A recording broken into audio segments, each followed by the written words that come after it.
नमस्कार, स्वागत है आपका। आप देख रहे हैं चैनल न्यूज, जुनून सच दिखाने का, और मैं हूं आपके साथ सीमा चौधरी। तो देखिए, उत्तर प्रदेश में विधानसभा चुनाव 2027 को लेकर के बहुजन समाज पार्टी जो है वो प्रमुख मायावती ने संगठन को मजबूत करने के निर्देश दे दिए हैं। लखनऊ में हुई बड़ी बैठक में ये बदलाव चुनावी तैयारी तेज करने और जनता की समस्या और शिक्षा, स्वास्थ्य और रोजगार को मुद्दा बनाने पर जोर है। इस बीच मायावती ने कहा कि सर्व समाज के हित में बसपा की बेहतर विकल्प है, बसपा ही बेहतर विकल्प है। इसके लिए कार्यकर्ता पूरी ताकत से ग्राउंड पर उतरे। मायावती ने 7 फरवरी को लखनऊ में BSP Uttar Pradesh state unit के स्टेट, मंडल, जिला, विधानसभा आदि स्तर तक के सभी छोटे बड़े पदाधिकारियों की बड़ी बैठक की है और अब इस बैठक पर सबकी निगाहें टिकी है, क्योंकि बसपा अब यहाँ पर ब्राह्मण वोटर्स को अपनी ओर खींचती नजर आ रही हैं। और यहाँ पर बसपा जिस तरह से, देखिए, अब इससे पहले वाले चुनावों में हमने देखा कि बसपा इतनी एक्टिव नजर नहीं आ रही थी, लेकिन इस सब के बाद अब 2027 की तैयारियों में बसपा सबसे पहले जुटती नजर आ रही है। बसपा, ऐसा नहीं है कि मायावती के द्वारा ये पहली बार प्रेस कॉन्फ्रेंस की गई हो या फिर पहली बार यहाँ पर इस तरह की बैठक की गई हो। मायावती ने इससे पहले भी कई बैठकें की हैं और उन बैठकों में बसपा और कार्यकर्ताओं से ये अपील करती नजर आई हैं कि किस प्रकार से वोटरों तक पहुंचा जाए, वोटरों तक अपनी बात पहुंचाई जाए। लेकिन ब्राह्मण वोटर्स को लेकर के बसपा अब ज्यादा मुखर होती नजर आ रही है।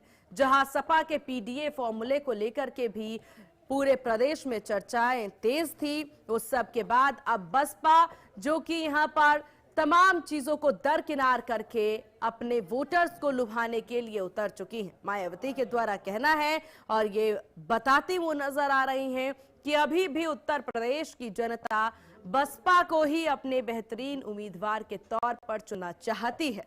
वाकई में ऐसा है कि नहीं, ये तो 2027 में ही पता चल पाएगा, लेकिन उससे पहले की तैयारियां देखिए।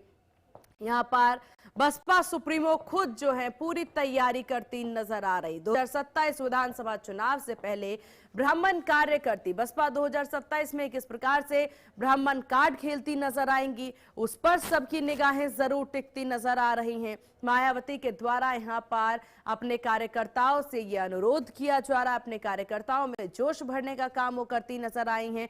देखिए, मायावती हमेशा से एक ही फॉर्मूले पर चलती हैं कि यहाँ पर अपनी बात रखती नजर आती हैं, कार्यकर्ताओं से भी अनुशासन की बात वो कहती नजर आती हैं, फिर चाहे कार्यकर्ता जो हैं पार्टी में उनके खुद के रिश्तेदार ही क्यों ना हो, सभी को लेकर के वो यहाँ पर एक ही नियम के साथ आगे बढ़ने की बात कहती नजर आती रही हैं। बसपा 2027 में ब्राह्मण कार्ड खेलेगी, ये एक बड़ा सवाल भी यहाँ पर है और कहीं ना कहीं मायावती के द्वारा बात कही गई है, उसके बाद सबकी निगाहें भी इसी पर टिकी हुई हैं कि क्या बसपा की तैयारी यहाँ पर अब ब्राह्मण कार्ड है और इसको लेकर के देखने को मिल रही है।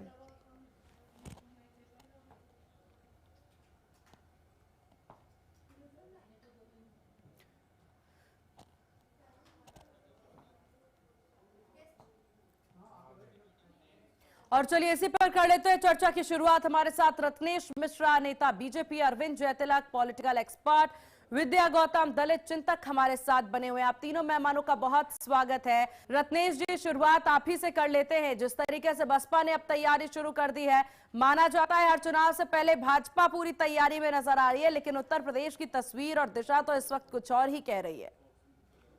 सीमा जी, आपको और साथी पैनलिस्टों को और देश की जनता को मेरी तरफ से जय श्री राम। देखिए सीमा जी, ये एक लोकतांत्रिक देश है और यहाँ पर सभी राजनीतिक दलों को चुनाव लड़ने की स्वतंत्रता है।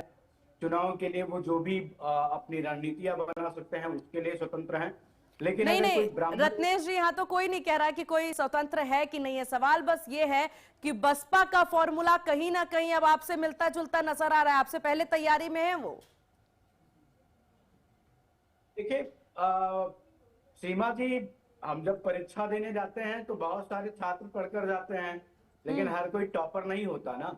ठीक उसी प्रकार तैयारी तो सभी दल करते हैं, लेकिन वो सबको नहीं मिल पाता है। उसका कारण है क्योंकि भारतीय जनता पार्टी केवल तैयारी नहीं करती सीमा जी, भारतीय जनता पार्टी तैयारी के साथ साथ अपनी उन तैयारी की नीतियों का क्रियान्वयन करती है और लोगों तक पहुंचकर उसके फायदे भी दिलाती है और उनको ये बताती भी है कि भारतीय जनता पार्टी के साथ आपका अस्तित्व, आपका विकास और आपकी समृद्धि ठीक जुड़ी हुई है। ठीक है, आएंगे रत्नेश जी आपके पास। ओपनिंग कमेंट ले लेते हैं बाकी मेहमानों से। विद्या गौतम हमारे साथ बनी हुई हैं, दलित चिंतक। विद्या गौतम, अगर यहाँ पर बात की जाए बसपा की तैयारियों को लेकर के, ये एक नया फॉर्मूला बसपा अपनाती नजर आ रही है प्रदेश में, इसको लेकर के क्या स्थिति है? क्योंकि आप ब्राह्मण वोटर्स को यहाँ लुभाने की कोशिश कर रही हैं, आप बतौर दलित चिंतक हमारे साथ जुड़ी हैं, क्या कुछ स्थितियां हैं बसपा को लेकर के?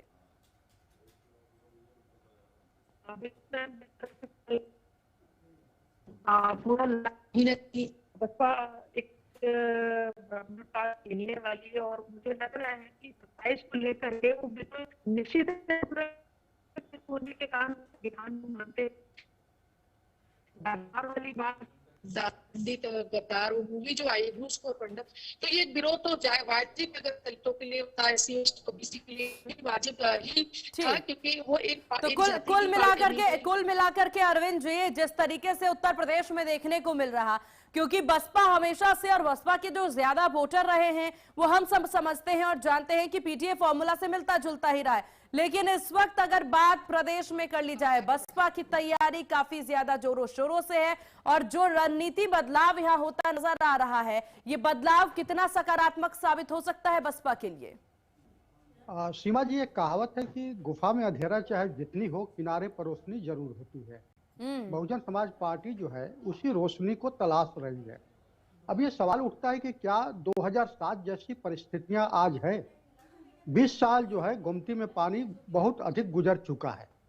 2007 के जो राजनीतिक हालात थे, जो मुख्यतः समाजवादी पार्टी और बहुजन समाज पार्टी के बीच सीधा मुकाबला था, भारतीय जनता पार्टी उस समय आज जैसी स्थिति में नहीं थी।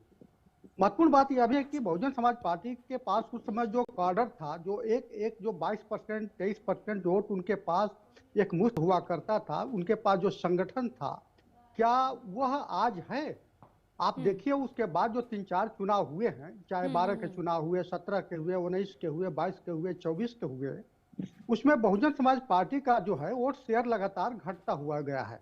आज की तारीख में अगर 2024 के लोकसभा इलेक्शन को देख लीजिए तो 9.46% उनके पास जो है वोट शेयर है। लोकसभा का एक भी सांसद नहीं है और जो है एक विधायक उनके पास सिर्फ है। अब ये सवाल उठता है कि जिस ब्राह्मण कार्ड के भरोसे वह जंग जीतने की तैयारी की है, क्या वह ब्राह्मण जो है बहुजन समाज पार्टी की तरफ रुख करेगा?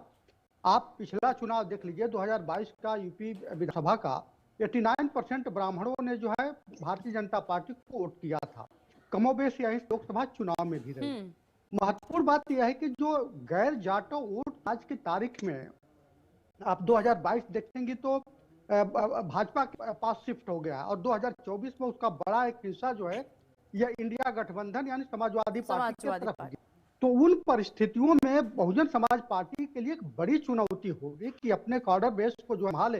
बिल्कुल, और अरविंद जी हमें यह भी समझना होगा, जैसा कि आप भी बार बार जिक्र कर रहे हैं, बसपा इससे पहले चुनावों में नदारद नजर आई। जो ग्राउंड जीरो पर प्रदर्शन उनका होना चाहिए था, जमीनी स्तर पर वो प्रदर्शन बसपा के द्वारा नहीं देखने को मिला और बसपा में कोई बड़े बदलाव नजर भी नहीं आए हैं काफी लंबे वक्त से। कुछ नाम जरूर सामने आए, उन नाम का आना और जाना भी लगा रहा। बसपा के पास जो एक फॉर्मूला हमेशा से रहा है, या फिर ये समझिए जो एक तकनीक हमेशा से बसपा के पास रही है, उसी तकनीक पर बसपा चलती आई है और आज तक चल ही रही है। क्या यही उनकी यूएसपी है जिसको लेकर बसपा आगे बढ़ रही है? देखिए, राजनीति का एक तकाजा यह होता है कि परिस्थितियां जिस ढंग से करवट लेती है उस ढंग से राजनीतिक एजेंडा या जो उसके कार्यकर्ता हैं उनके अंदर जो एक बूथ लेवल तक संगठन को आगे बढ़ाने की जो एक क्षमता होती है, जो उत्साह होती है, मैं काफी वर्षों से देख रहा हूं, लगातार जो उसमें शिथिलता आती हुई दिख रही है। दूसरा चीज, उनके पास जो एक मुस्लिम वर्ग हुआ करता था, जैसे आपने 2007 में देखा। मजेदार बात मेरे को आप बात बताऊं कि 2004 के लोकसभा चुनाव में समाजवादी पार्टी 2024 की तरफ 35 सीट जीती थी।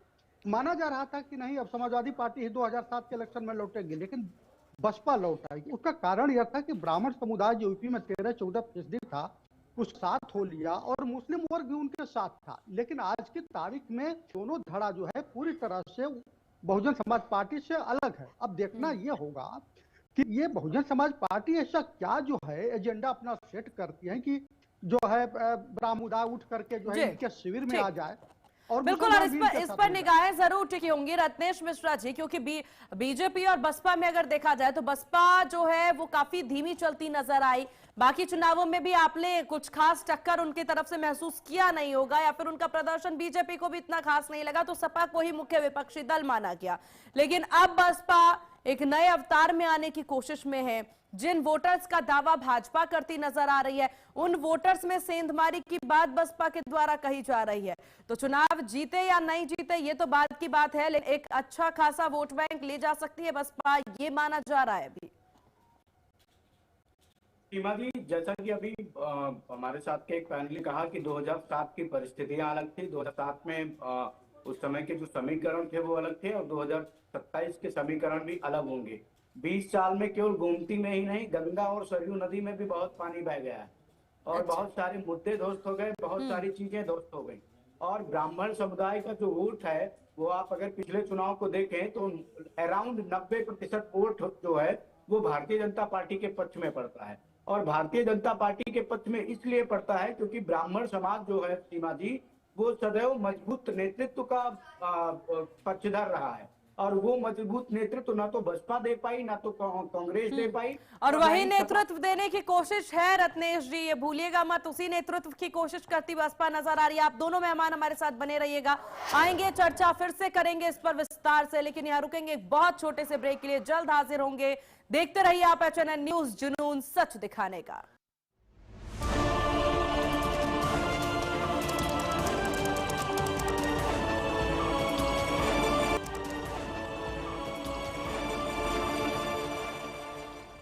और ब्रेक के बाद एक बार फिर से स्वागत है आपका। आप देख रहे हैं HNN न्यूज, जुनून सच दिखाने का। चलिए हम विषय पर बात करते हैं, जहां पर देखिए उत्तर प्रदेश में बसपा पूरी तरह से तैयारी में है कि कैसे फॉर्म में बैक किया जाए। इसी विषय पर चर्चा के लिए हमारे साथ रत्नेश मिश्रा जी, नेता भाजपा से, और अरविंद जयतिलक, पॉलिटिकल एक्सपर्ट हमारे साथ बने हुए हैं। एक एक करके चर्चा की शुरुआत करते हैं। रत्नेश जी, अपनी बात रखिए। हाँ, तो देखिए, जो वो नेतृत्व ना तो बहुजन समाज पार्टी दे पाई, ना सपा दे पाई, ना कांग्रेस दे पाई, लेकिन भारतीय जनता पार्टी ने ब्राह्मणों को मजबूत नेतृत्व दिया, और प्रदेश में दिया पूज्यमांत गुरुदेव योगी आदित्यनाथ जी के रूप में, और देश में दिया आदरणीय प्रधानमंत्री नरेंद्र मोदी जी के रूप में। लेकिन यूजीसी के बाद तो काफी नाराज भी नजर आए। नहीं नहीं नहीं, कोई नाराज नहीं है सीमा जी, कोई नाराजगी नहीं है, कोई भी क्या कहते हैं विद्वेष नहीं है। कोई नहीं, अभी ग्राउंड जीरो पर भाजपा उतरेगी, उसके बाद ही पता चल पाएगा ना रत्नेश जी। सीमा जी, मैं ग्राउंड जीरो पे ही हूँ। मैं कोई पूर्व मुख्यमंत्री का बेटा नहीं हूँ, मैं किसी पूर्व प्रधानमंत्री का नाती पोता नहीं हूँ, शुद्ध किसान का बेटा हूँ। और आपके डिबेट में बैठने पहले गन्ने खेत में था, गन्ना कटवा रहा था, लदवा के तब आया हूँ। तो ग्राउंड जीरो पर अगर कोई पार्टी है तो भारतीय जनता पार्टी ही है। और सीमा जी ग्राउंड जीरो की रियलिटी तो देख लीजिए। हाँ। सीमा जी, Bharatiya Janata party ground zero पर कितना है कि आज उस परिवार का लड़का आपके पैनल में बैठा हुआ है जिसके घर में आज तक कोई प्रधान ही नहीं लड़ा। हाँ। अब इससे ज्यादा ग्राउंड जीरो की रिपोर्ट क्या चाहिए सीमा जी आपको, जिसके घर में कोई पॉलिटिकल बैकग्राउंड नहीं था, उस परिवार का लड़का उठ के भारतीय जनता पार्टी के पक्ष में आके पैरवी कर रहा है, भारतीय जनता पार्टी के पक्ष में बल्लेबाजी कर रहा है। अब इससे बड़ा और क्या चाहिए। और सीमा जी, सबसे बड़ी बात, ब्राह्मण समुदाय को कोई एक ना समझे, एक ब्राह्मण के साथ कम से कम 4 और जुड़े होते हैं। तो अगर एक रत्नेश मिश्रा आपके पैनल में बैठे हैं तो समझिए भारतीय जनता पार्टी के पक्ष में 5 वोट, आपके पक्ष में आपकी टीवी डिबेट में बैठकर भारतीय तो इतना वोटिंग में इतना अंतर कैसे नजर आ जाता है रत्नेश जी? अगर वोटर्स आपके लगातार वही एग्जैक्ट वोटर बने हुए हैं और आंकड़े भी सेम आने चाहिए, फिर केंद्र में चुनाव हुआ, आप जानते हैं लोकसभा चुनाव में कितना अंतर रहा, इससे पहले उत्तर प्रदेश चुनाव में भी हमने काफी अंतर देखने को मिला। अयोध्या जैसी सीटों को लेकर के भी पूरी तरह से जागरूक होंगे आप, क्यों? सीमा जी, आप मुझे बिना इंटरप्ट किए इसका जवाब सुन लीजिएगा। नहीं सुन ही रहे, बिल्कुल तब से सुन ही रहे, बोलिए। सीमा जी, भारत एक लोकतांत्रिक व्यवस्था वाला देश, और यहाँ पर वोट इधर जाना उधर जाना, ये तो वोट तो घटता बढ़ता रहता है, लेकिन परमानेंट होती है कि आपकी सरकार बन रही है कि नहीं। मैं कह रहा हूं कि हमसे ज्यादा उत्तर प्रदेश में नहीं, देखिए आपने कहा, हालांकि बीच में इंटरप्ट नहीं करेगा, कोशिश कर रही थी मैं। नहीं, आपके आंकड़े उतने बरकरार, उठते हुए आंकड़े जरूर अच्छे हो सकते हैं रत्नेश जी।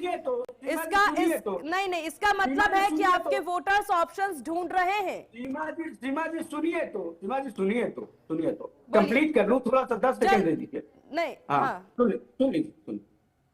मैं ये कह रहा हूं कि सीटें घटी बढ़ी ऊपर नीचे हुई, लेकिन परमानेंट क्या रहा सीमा जी? 2014 में भी भारतीय जनता पार्टी का प्रधानमंत्री था, 2019 में भी भारतीय जनता पार्टी का प्रधानमंत्री है, और 2024 में भी भारतीय जनता पार्टी का प्रधानमंत्री था। 2014 में भी जब 8-10 सीटें थी सपा की, तब भी वो विपक्ष में। 2005 में जब 6 आई तब भी वो विपक्ष में। नहीं, आप समझ नहीं रहे रत्नेश जी। नहीं, ठीक है। अरविंद जयतिलक जी जरा आंकड़ों को इनको समझाइए। रत्नेश जी शांति रखिए। Volume down. अरविंद जी देखिए सीमा जी, उत्तर प्रदेश जातियों का खौलता हुआ कुंड है। जातियों के कंधे पर सवार होकर के सियासी दल सत्ता सल्तनत तक पहुंचते हैं, किसी से छिपा नहीं है। हाँ, यह सच्चाई है कि 2014 के बाद जो है परिस्थितियां बदली है। उसका मूल कारण यह है कि सेंट्रल गवर्नमेंट या स्टेट गवर्नमेंट जो है जिस तरह से हाशिए के लोगों तक अपनी डिलीवरी दी है, उससे जातियों का जो एक मूछ का कम्युनिटी का सवाल हुआ करता था वो लगभग टूट चुका है। लेकिन 2024 के इलेक्शन में वह फिर दिखा। देखिए, भाजपा ने 47 सांसद अपने मैदान में उतारे थे यूपी में, जिसमें 26 हार गए, केवल 21 जीते। 7 कैबिनेट मंत्री भी चुनाव हार गए थे, जिसमें स्मृति ईरानी भी थी। तो इसका सीधा मतलब है कि कहीं ना कहीं जो है जनता को अगर कोई ये मान के चले कि हम अपने खूंटे में बांध के रखे हैं, तो मुझे नहीं लगता है कि ऐसा यही रत्नेश जी को बताने की कवायद थी हमारी। अरविंद जी एक्सप्लेन करिए। हाँ, तो दूसरी चीज, महत्वपूर्ण चीज की आज सवाल ये उठता है कि क्या ब्राह्मण कम्युनिटी, देखिए बेशक यूजीसी से नाराजगी हुई है, केवल ब्राह्मणों की नहीं सवर्णों की भी हुई है, लेकिन सवाल ये उठता है कि उनके पास विकल्प क्या है। क्या आप समाजवादी पार्टी के पास जाएंगे? क्या समाजवादी पार्टी उतना स्पेस देती है? वो तो सीधे पीडीए की बात करती है, वो तो पिछड़ा दलित अल्पसंख्यक वोट मांगती है। सवर्णों का उन्हें वोट चाहिए ही नहीं। वो मजबूरी बस अगर वो चुनाव में सवर्णों को टिकट दे देती है, अलग बात है। इस चीज को जो है ब्राह्मण समुदाय अच्छी तरह समझता है, पहली चीज। दूसरी चीज, बहुजन समाज पार्टी एक विकल्प के तौर पे क्या है? देखिए, उसका 2007 से 12 का शासन जिस तरह से देखा गया, SC एक्ट जो लगा और तमाम जो है लोगों को फंसाया गया, उस दौर को मुझे नहीं लगता है कि कोई भी सवर्ण जो अगर इन परिस्थितियों के बीच झेला है, तो कुल मिलाकर अरविंद जी समझा जा सकता है ऑप्शन और यहाँ पर चयनित पार्टी जो यहाँ पर बैठने की कोशिश कर रही है, वोटर्स को लुभाने की कोशिश कर रहे हैं, उनको बहुत मेहनत की जरूरत है। आप दोनों का बहुत शुक्रिया चर्चा में शामिल होने के लिए, एचएनएन को अपना कीमती वक्त देने के लिए। और यहाँ रुकेंगे एक बहुत छोटे से ब्रेक के लिए, जल्द होंगे हाजिर। आप देखते रहिए एचएनएन न्यूज, जुनून सच दिखाने का।